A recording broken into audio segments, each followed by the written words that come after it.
Bom dia a todos que estão aqui na nossa primeira live do ano, nosso primeiro café com sono desse ano, de 2026. Feliz ano novo para todo mundo. Deixa eu ver se eu encontro aqui a Jo. Espero que vocês tenham passado uma ótima virada de ano, um ótimo ano novo.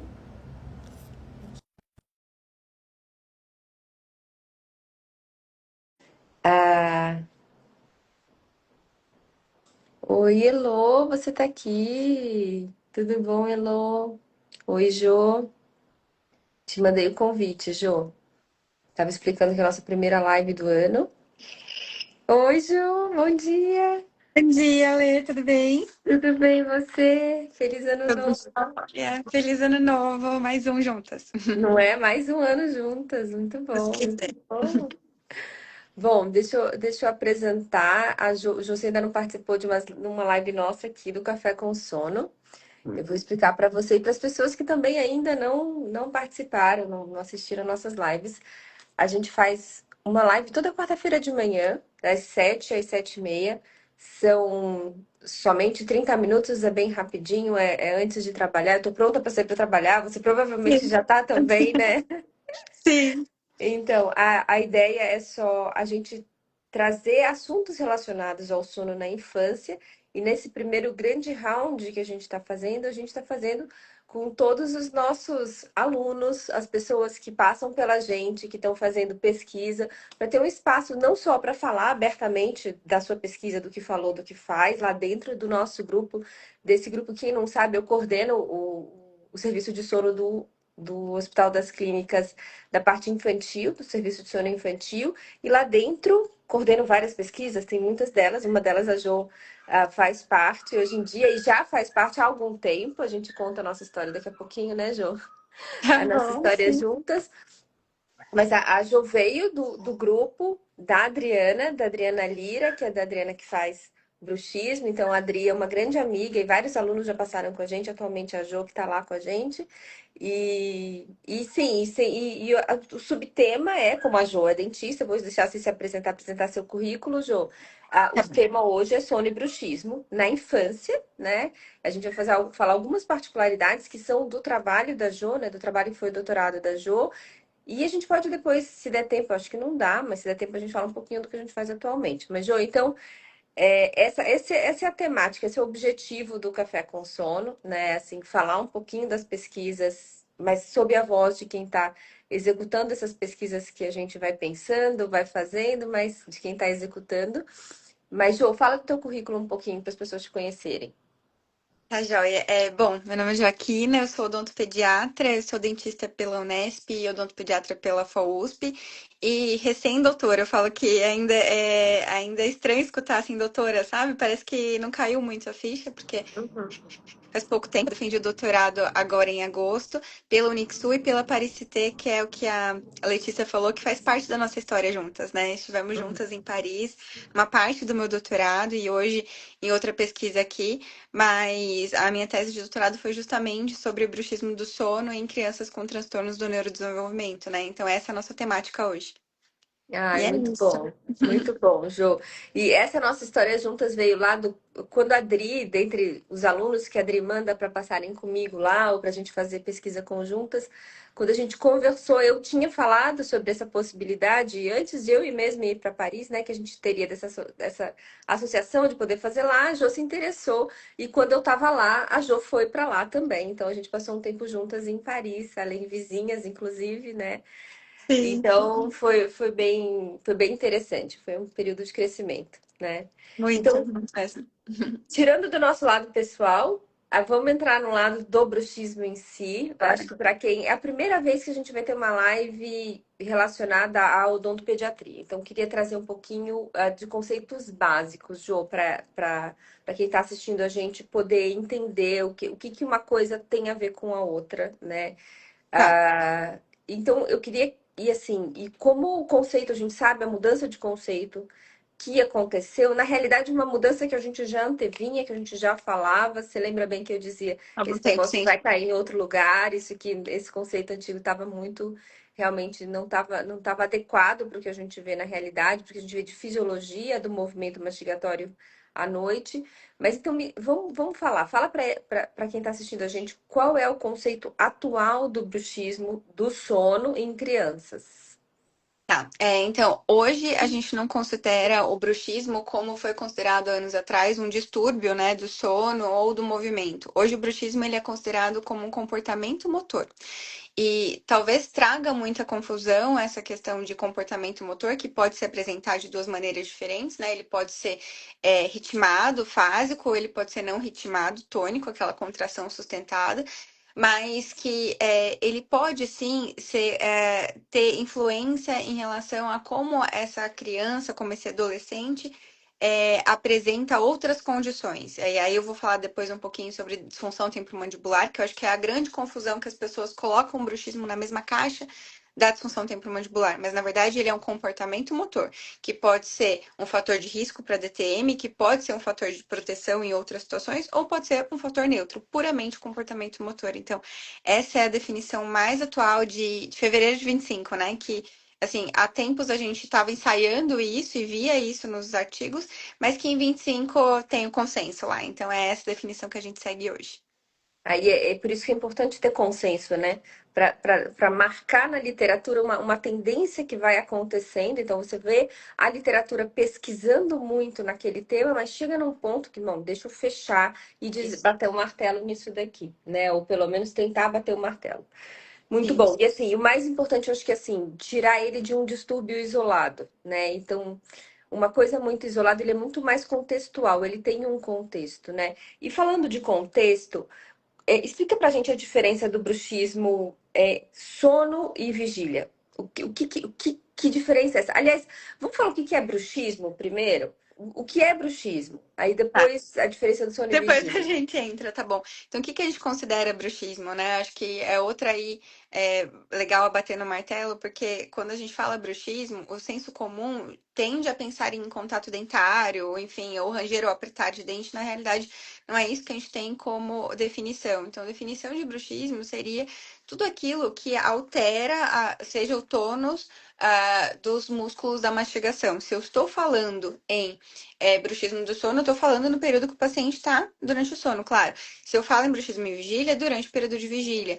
Mas para nós não precisa ter contato dentário para ser considerado bruxismo. Então, uma alteração de tônus, a propulsão da mandíbula, o travamento da mandíbula fora do que a gente considera de posição de repouso, né, condilar, para nós é considerado bruxismo. Então, sendo ritmado ou não. Essa é a definição que a gente tem, né? Alteração aí dessa musculatura da mastigação. Ah, então isso é super interessante da gente pensar na parte muscular e tirar. Eu acho que já tem um tempo que tem se tirado essa parte do contato dentário, né? Mas eu confesso que eu já vi bebês que não têm dentes ainda Sim, fazendo movimento, como o bruxismo, fazendo assim, assim. sim, sim. E em pacientes edêntulos também isso pode Então, acontecer, né? Então é isso, você sai daquela caixinha que primeiro associava com oclusão, né? E pensava muito no contato dentário, tará, e não. E na realidade isso é uma questão que a gente vê que é um músculo em si, né? E agora, é claro, hoje, cada vez mais a gente fala em fenotipar bruxismo. Então, entender quem é esse paciente, qual o contexto que ele está inserido.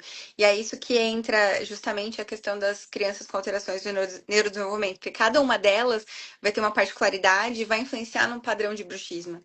uhum, uhum, ótimo. E Desculpa, aí, já puxei. não, mas tá ótimo. É por isso que é uma conversa. A gente vai Uma falando, coisa vai mas puxando a outra é. aí.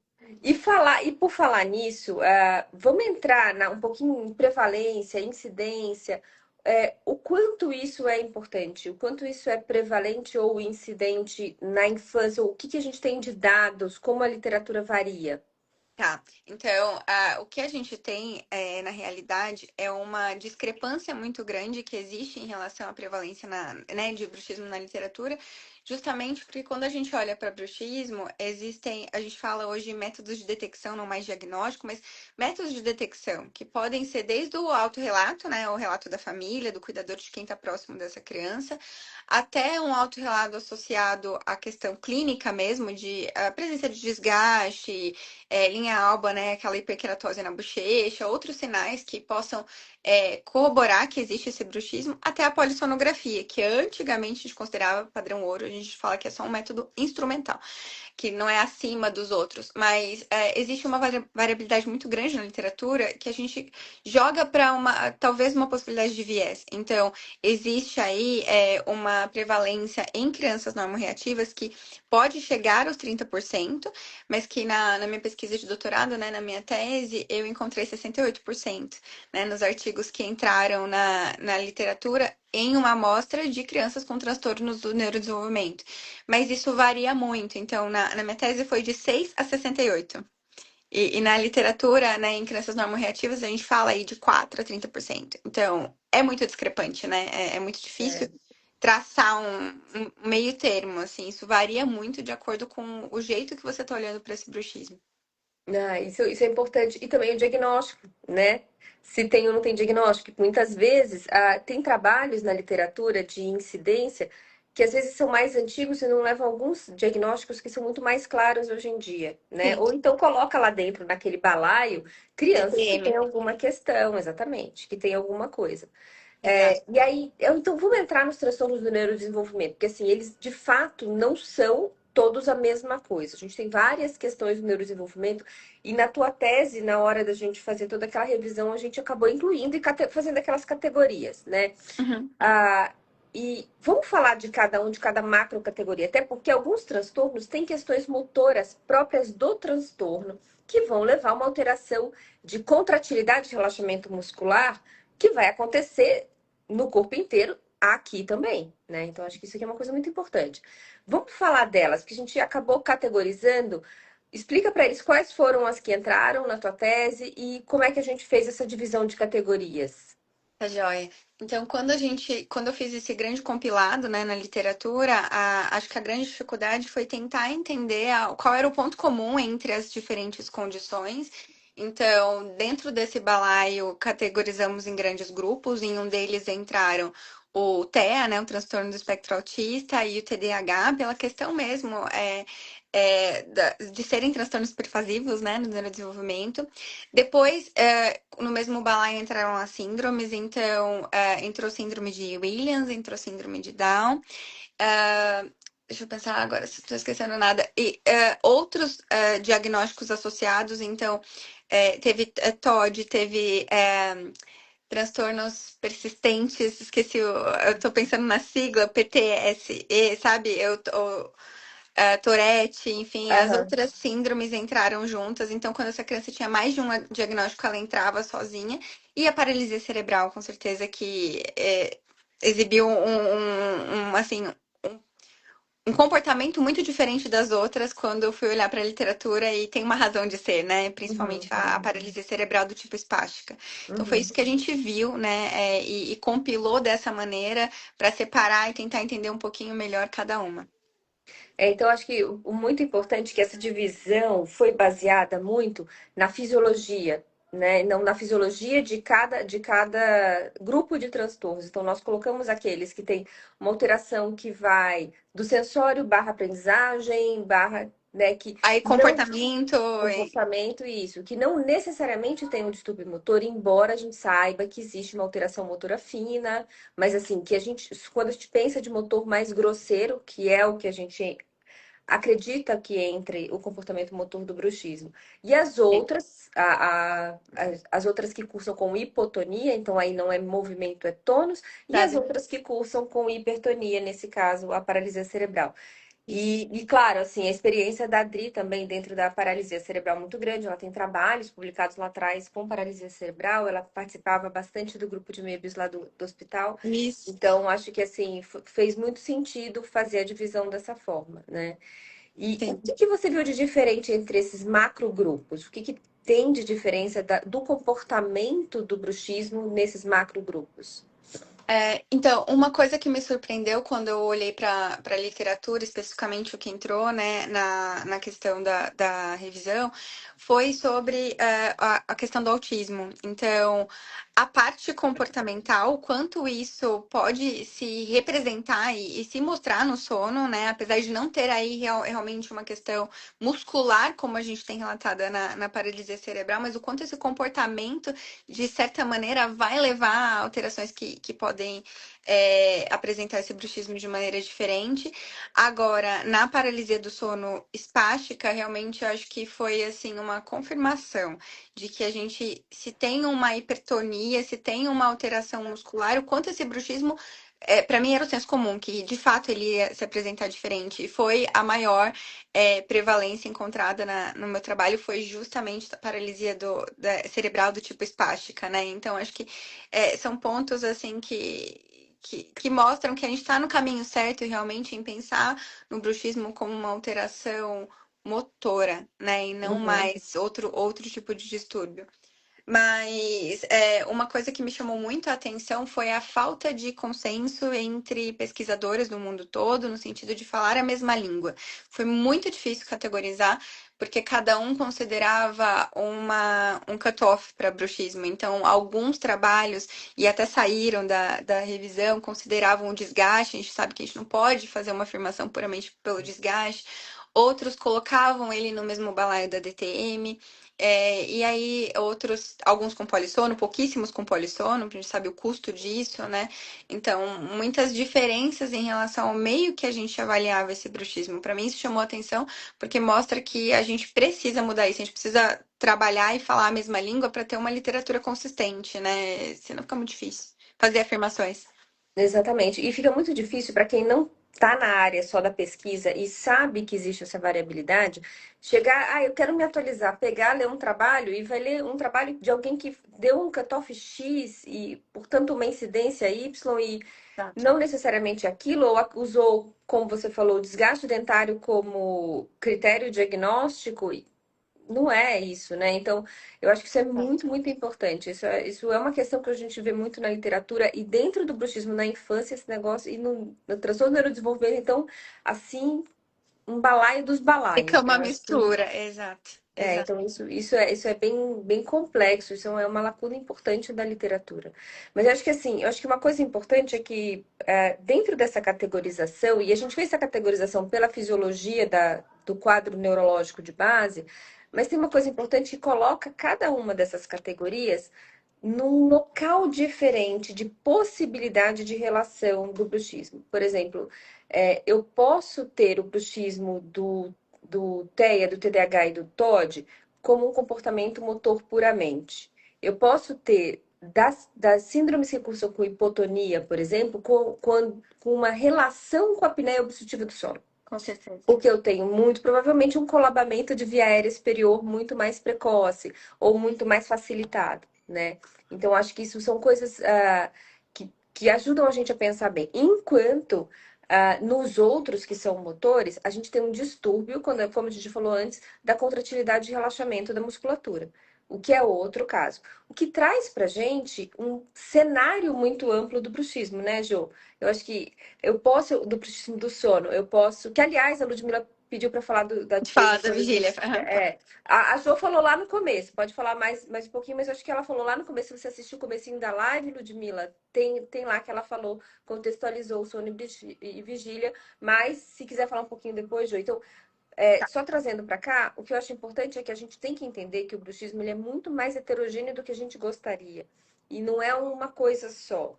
Então, isso foi uma coisa que durante o trabalho, não só na metodologia, como os trabalhos vinham se apresentando, mas como a gente ia colocar para frente. Peraí, como é que eu vou colocar esse daqui para outro lado? Né? Então, acho que isso é uma coisa muito, muito, muito importante. O que aquele bruxismo tem a ver? Porque tem horas que se fala, o bruxismo protege. Não, o bruxismo é ruim. Não, o bruxismo tem a ver com a apneia. Ele é antes da apneia. Não, ele vai proteger a apneia. Não, ele é pós-apneia. Ele depois da apneia vai fazer isso. Não, ele é tudo isso.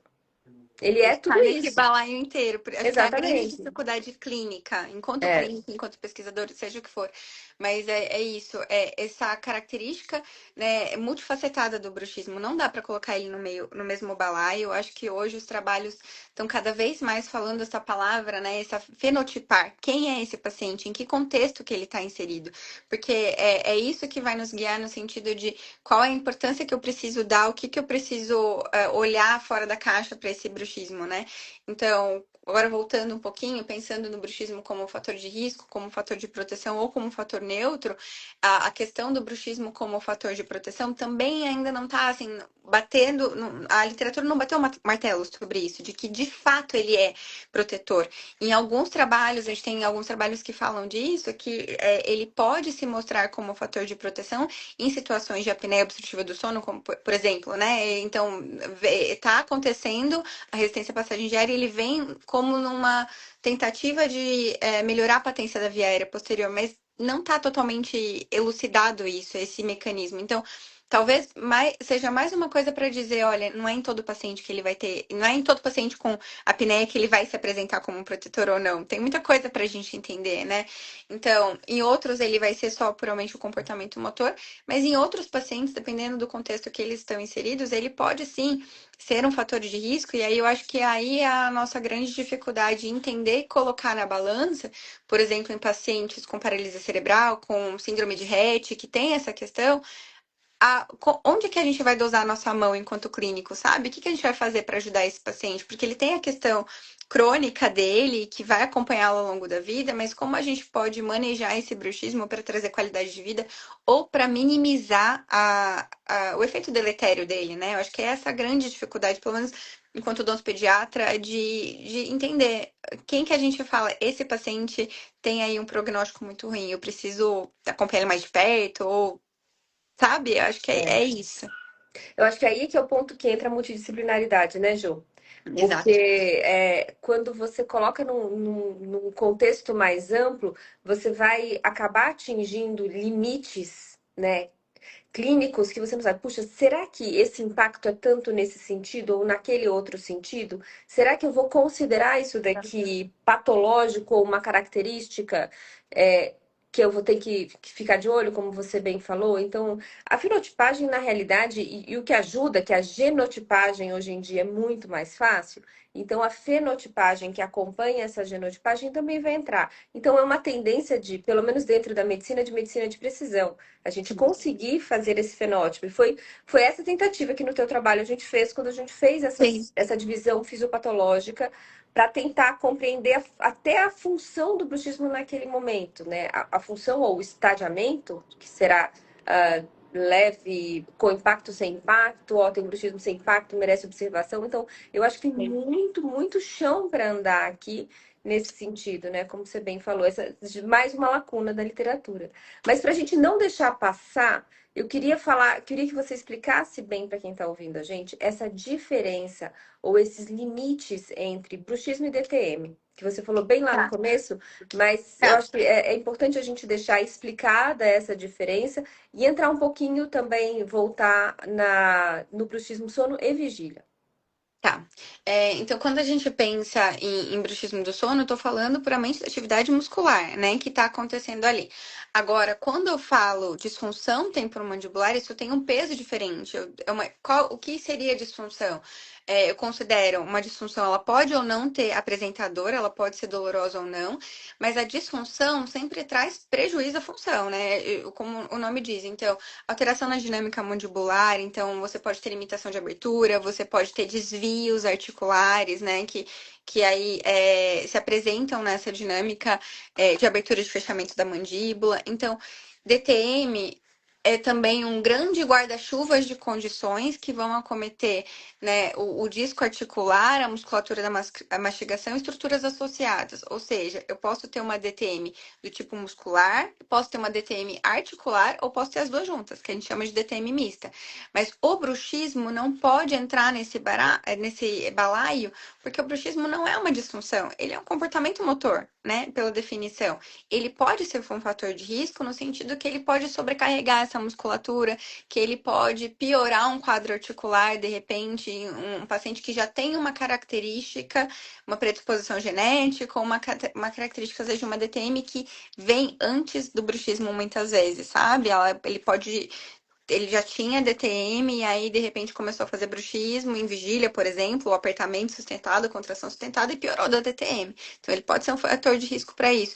Mas para mim, assim, fica claro que são condições totalmente diferentes, porque o bruxismo em si não traz prejuízo à função, ele é um comportamento motor. A DTM sim. E ela pode Ah, não apresentar dor. entendi. Então, assim, se a gente pensar em termos até de definições epidemiológicas, e estatísticas, poderia ser ou um fator de risco ou um fator associado. Ou então, eu poderia ter o bruxismo como, não como causa, ou talvez como causa, dependendo de como for, de DTM ou não. A gente fala que é difícil uma coisa só causar DTM, sabe? Você precisa ter um escopo de coisas que vão contribuir para esse paciente apresentar ou não uma DTM. Um fator de risco, causa, não Ou daria fator para fazer associado. um Ou fator fator associado associado. muitas vezes, sim. Sim. Tá, tá. E consequência? Ele poderia ser uma consequência? Consequência da DTM? Uhum. Não, porque aí você está Se a pessoa pensando. fazer um movimento porque tá sentindo dor, tá desconfortável e começa a fazer, Entender, começa a fazer um movimento como, como deixa eu bruxismo em tentar vigília. aliviar. Isso. E que aí esse comportamento Talvez, motor como um bruxismo em treinado, vigília, treinado, talvez. treinado, durante o sono ele faz. Porque tem muito comportamento motor que a gente acaba vendo, inclusive em transtorno comportamental do sono REM, né? Uhum. Que é uma parassonia, que, por exemplo, tem pacientes, tem um vídeo clássico na literatura, que é um paciente deitado assim, fumando tranquilamente. É um paciente ex-fumante. Ou seja, aquele movimento ele fez tanto na vigília, tanto na vigília, tanto na vigília, que quando ele sonha, ou Ele quando ele faz está o movimento. dormindo, ele faz aquele movimento. Claro, ali tem outros conteúdos, tem a parte do conteúdo onírico, tem a parte psíquica, tem muita coisa envolvida.